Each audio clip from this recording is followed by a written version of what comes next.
Salut les investisseurs, j'espère que vous allez bien et bienvenue donc dans cette nouvelle vidéo de portefeuille dividende. Aujourd'hui, nous allons voir et analyser ensemble IBM qui d'ailleurs se trouve dans une situation très intéressante puisque le retour de performance sur le dernier mois est de quasiment plus 16% et sur les 6 derniers mois, on est quasiment à plus 34, plus 35%.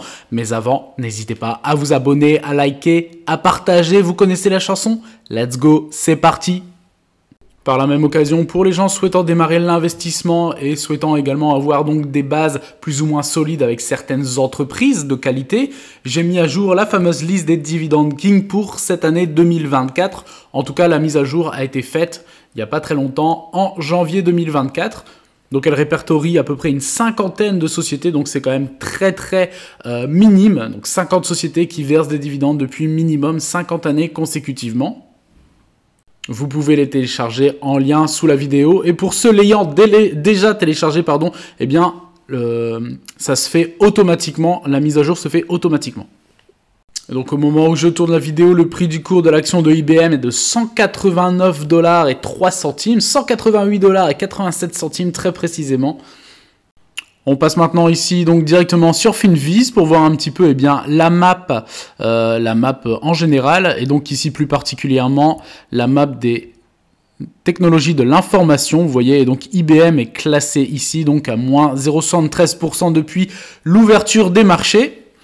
Vous avez d'autres concurrents, vous avez Technology Connaissance Technology Solutions, vous avez également Gartner, Broadridge Financial Solutions, Fidelity National Information Service, etc. Et on voit que c'est plutôt mitigé en tout cas aujourd'hui. Alors concernant les dernières informations plus ou moins intéressantes sur les dernières années, donc le bilan de l'année 2020 de IBM affiche un chiffre d'affaires en recul de 4% à 73,6 milliards de dollars et un bénéfice net en baisse de 32%, ce qui est quand même assez conséquent, donc à 7,8 milliards de dollars donc de bénéfices. Et également, chose importante à prendre en compte, c'est que 2020 est la 8e année donc de baisse, de déclin de IBM. En février 2021, IBM annonce vouloir atteindre la neutralité carbone d'ici 2030. Cet objectif doit être réalisé en réduisant les émissions de gaz à effet de serre de 65% d'ici 2025. Donc ça, c'est propre à l'entreprise. Toujours en 2021, en avril précisément, IBM annonce l'acquisition de Turbonomic pour 1,5 milliard de dollars. Et la dernière en date, c'était en 2021, Jim Whitehurst démissionne donc en juillet 2021 de son poste de président. La nouvelle, à l'époque, fait chuter le cours de bourse donc de IBM de 4%, introduisant donc des doutes quant au succès du rapprochement de la culture des deux entreprises après le rachat de Red Hat par IBM. Whitehurst était en effet pressenti pour devenir le PDG de l'entreprise. On passe maintenant ici donc directement sur TradingView. Alors si vous voulez faire vos propres recherches, et je me répète, mais je vous encourage à faire vos propres recherches, eh bien le ticker de l'entreprise est tout simplement IBM. Alors ici on voit le graphe depuis les années 68 en mensuel. Et donc vous voyez ici, comme je disais tout à l'heure, vous voyez ici ces choses très positives, en tout cas concernant le cours de bourse. Vous voyez ici, on était finalement depuis, si je prends ici, on va dire depuis 2016, janvier 2016, en fait, le cours était dans un range entre, au plus bas ici, les 100 $ et le plus haut ici, les 170 $. Donc c'est vraiment exceptionnel parce que donc depuis 2016, le cours ne faisait que ça, stabilisation.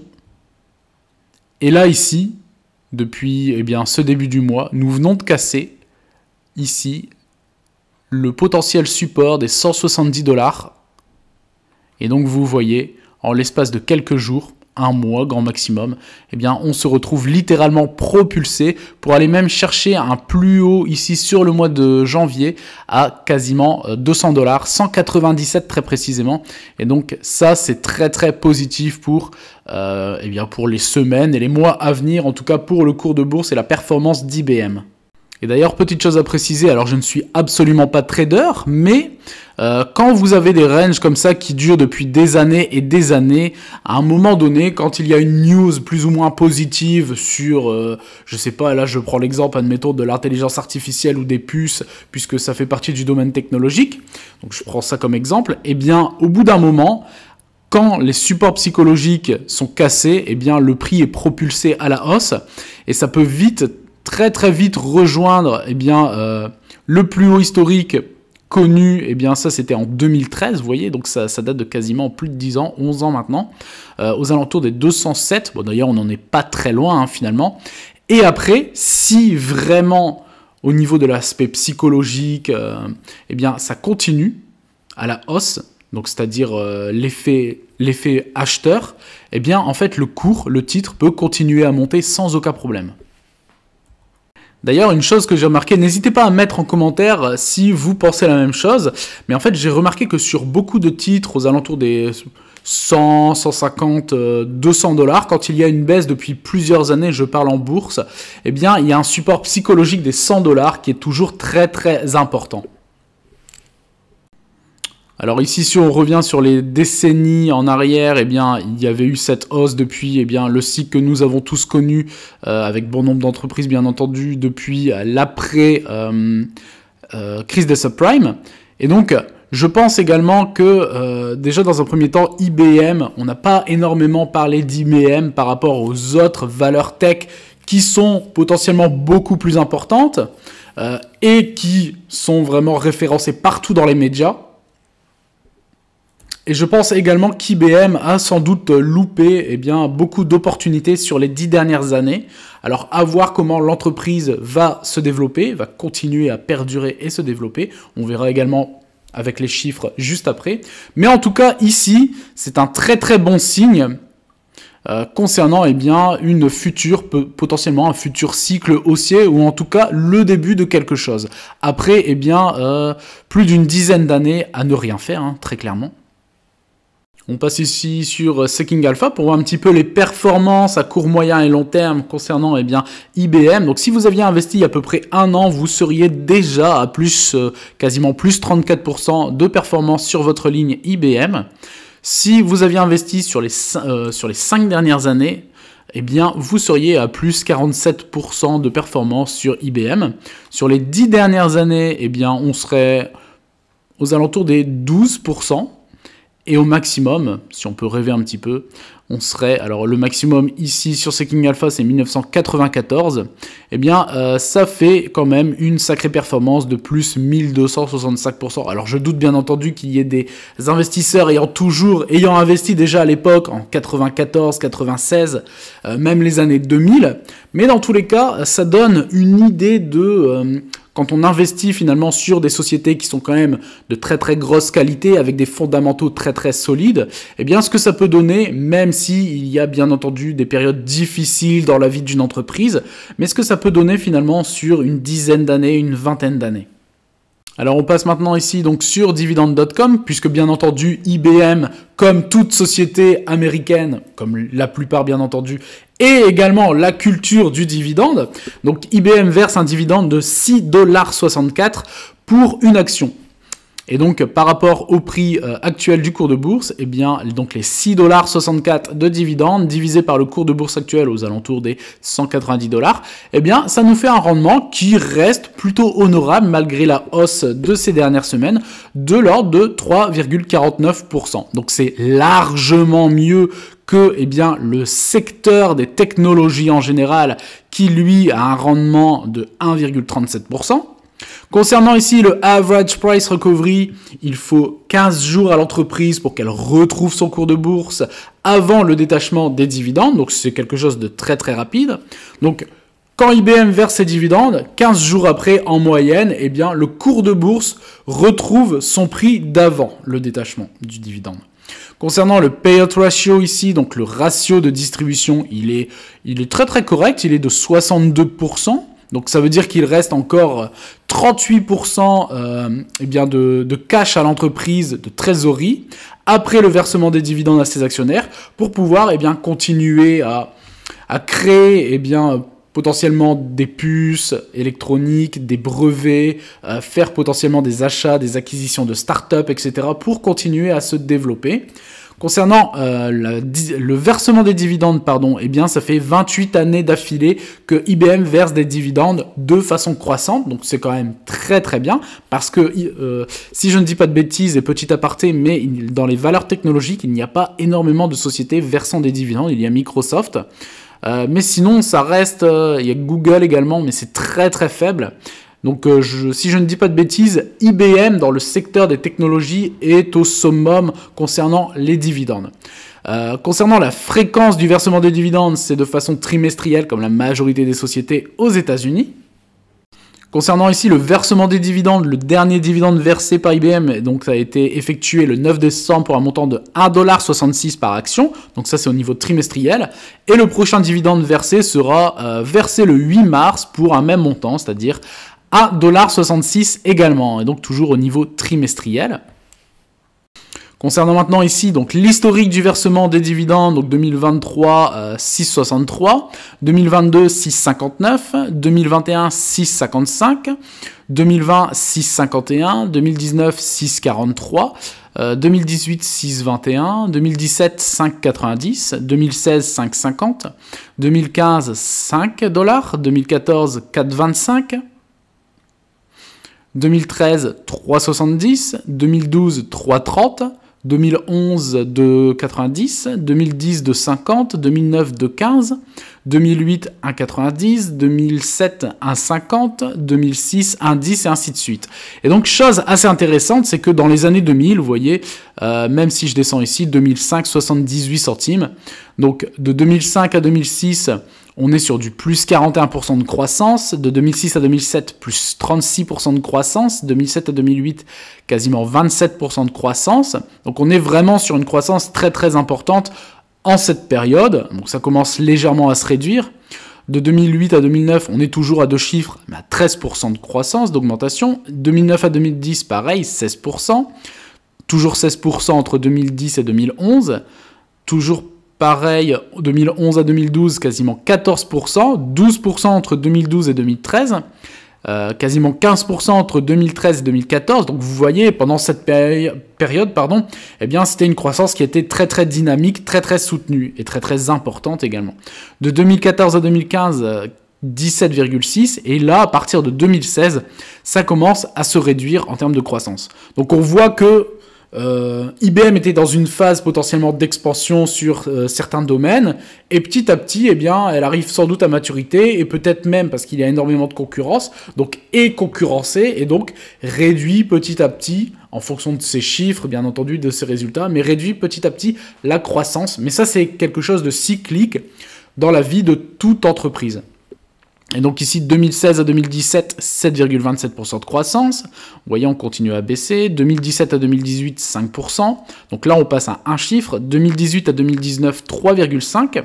2019 à 2020, 1,24%. 2020 à 2021, 0,61%. Et donc c'est quasiment pareil, on est sur du 0,70% entre 2021 et 2022. Et quasiment pareil entre 2022 et 2023, on doit être aux alentours de peut-être 1,5%.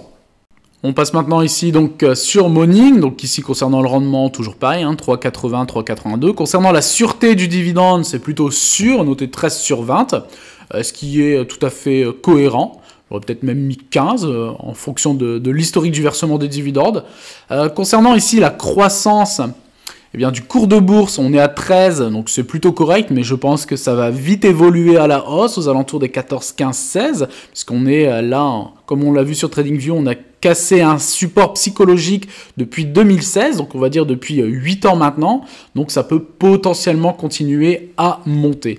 Concernant la croissance des dividendes calculée sur les 5 dernières années, on a vu que sur dividende.com que depuis les années 2016-2017, ça commençait petit à petit à se réduire. On est passé d'une croissance des dividendes à 2 chiffres à par la suite un chiffre.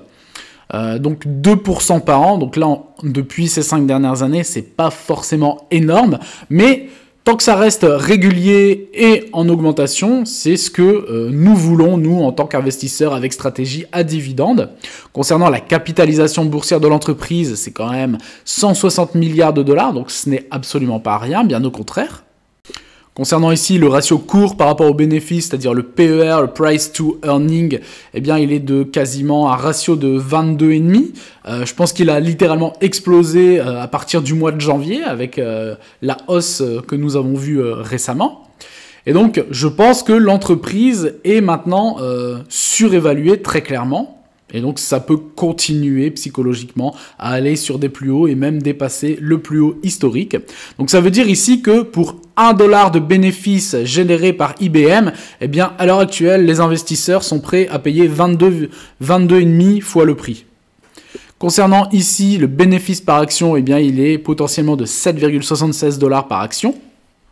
Et là, vous voyez, c'est assez intéressant parce que du coup, on voit très clairement 2011, on voit ici, on était vraiment dans un range, tac, tac, tac.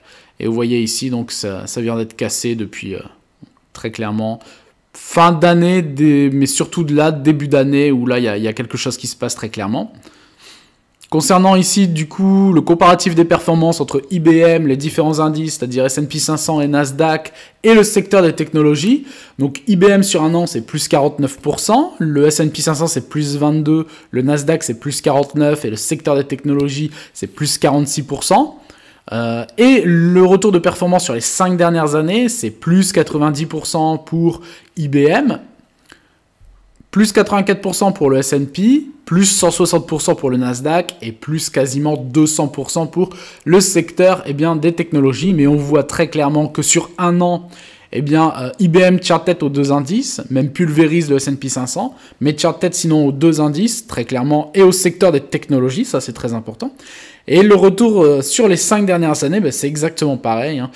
IBM surperforme le S&P, par contre, est quand même en dessous du Nasdaq et des valeurs technologiques. Forcément, le Nasdaq porté par les valeurs technologiques parce que c'est clairement elles, les GAFAM, qui dominent et montrent la direction du marché à elles seules par rapport à toutes les entreprises cotées en bourse. Donc ici, concernant la valorisation, on voit que depuis début d'année 2021, on était toujours sur un juste prix concernant IBM. Ça s'est un peu décorrélé par la suite, mais c'était toujours quelque chose de plus ou moins raisonnable. Mais là, depuis quelques mois, depuis milieu d'année 2023 approximativement, on part très clairement dans une surévaluation de IBM. Et vous voyez ici donc l'historique du versement du dividende, donc c'est quelque chose de très très sain, très cohérent et croissant, et c'est ce que nous voulons très clairement. Et c'est également quelque chose de régulier, d'autant plus que le ratio de distribution est de l'ordre de 60%.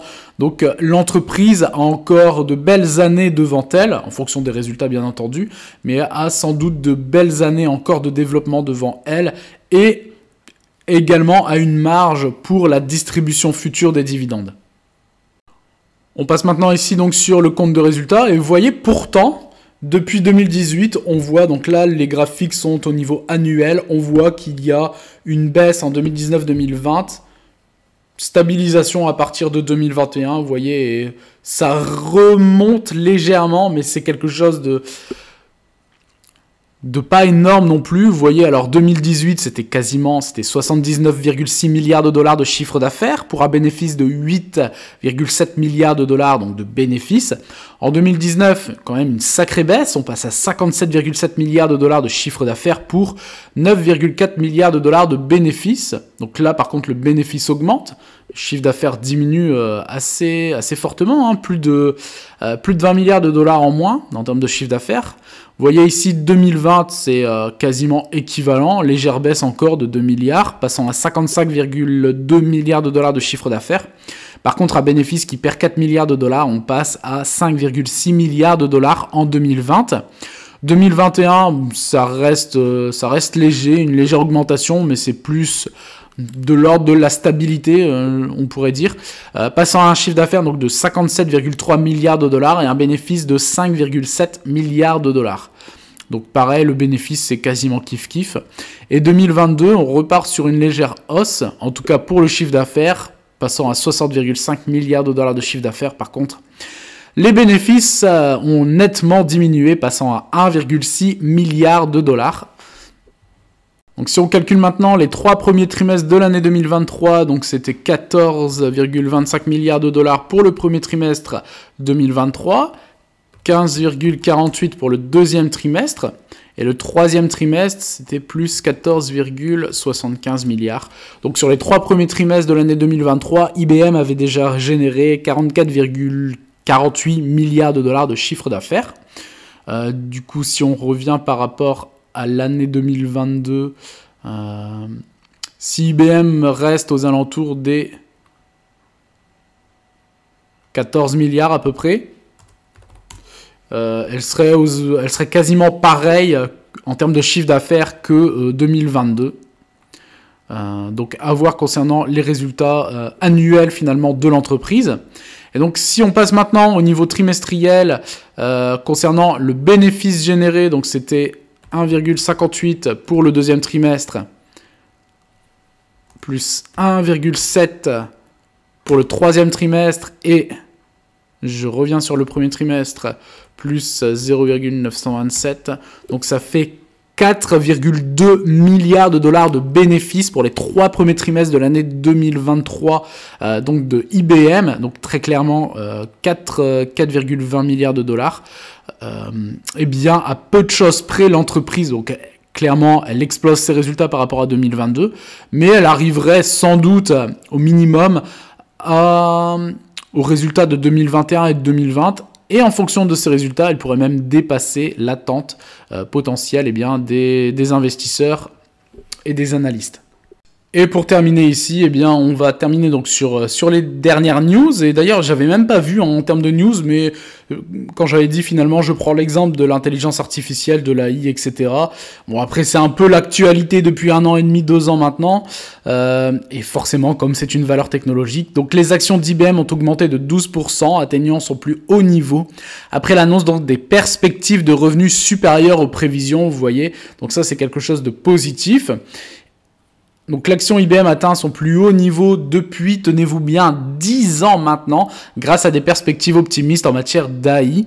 De plus, IBM prévoit une croissance de son chiffre d'affaires annuel supérieure aux estimations grâce à l'adoption rapide de l'intelligence artificielle. Donc c'est très positif, et si on va sur Zone Bourse, eh bien c'est exactement pareil. Les actions IBM atteignent donc leur plus haut niveau depuis plus de 10 ans grâce à des perspectives optimistes en matière d'intelligence artificielle. Donc je pense très clairement que IBM ne ratera pas le coche concernant l'intelligence artificielle, ce qui pourrait l'amener bien entendu à des niveaux supérieurs en termes de revenus. Je pense que ça c'est le domaine où toutes les sociétés technologiques sont en guerre avec ça, parce que je pense qu'il y a énormément de concurrence. À elle de se diversifier et de potentiellement devenir un leader dans cette niche. En tout cas, les perspectives d'évolution sont très très positives, surtout dans le domaine des technologies. IBM a également une renommée internationale. Les chiffres, on a vu que l'entreprise, depuis quelques années, était quand même arrivée à maturité dans son secteur d'activité. Et du coup, l'intelligence artificielle va sans doute pouvoir l'aider à générer de nouveaux revenus et pourquoi pas à exploser ses chiffres dans les années à venir si elle ne rate pas le coche. Concernant les résultats financiers, le dividende versé depuis minimum 28 années d'affilée et en croissance, c'est très très positif pour les investisseurs, d'autant plus que le ratio de distribution reste relativement correct aux alentours des 60%, donc il reste encore 40%, donc 40% de cash, de trésorerie dans les caisses de l'entreprise pour continuer potentiellement à acheter des brevets, de nouveaux produits, des nouvelles acquisitions, etc. Je pense que dans le domaine également des technologies, il y a un champ des possibilités qui est nos limites. Et nous sommes également sur une action, une entreprise qui a quand même des fondamentaux très très solides, puisque l'entreprise a vu le jour dans les années 1920, si je ne dis pas de bêtises. Donc voilà, elle a vu de nombreuses difficultés économiques sur les dernières décennies. Elle a eu différents cycles, haussiers, baissiers, et elle est toujours présente avec des résultats qui sont quand même plutôt cohérents. N'hésitez pas à mettre ce que vous pensez donc de IBM si vous l'avez dans votre portefeuille. N'hésitez pas à vous abonner, à liker, à partager et je vous dis à très bientôt pour une prochaine vidéo. Ciao!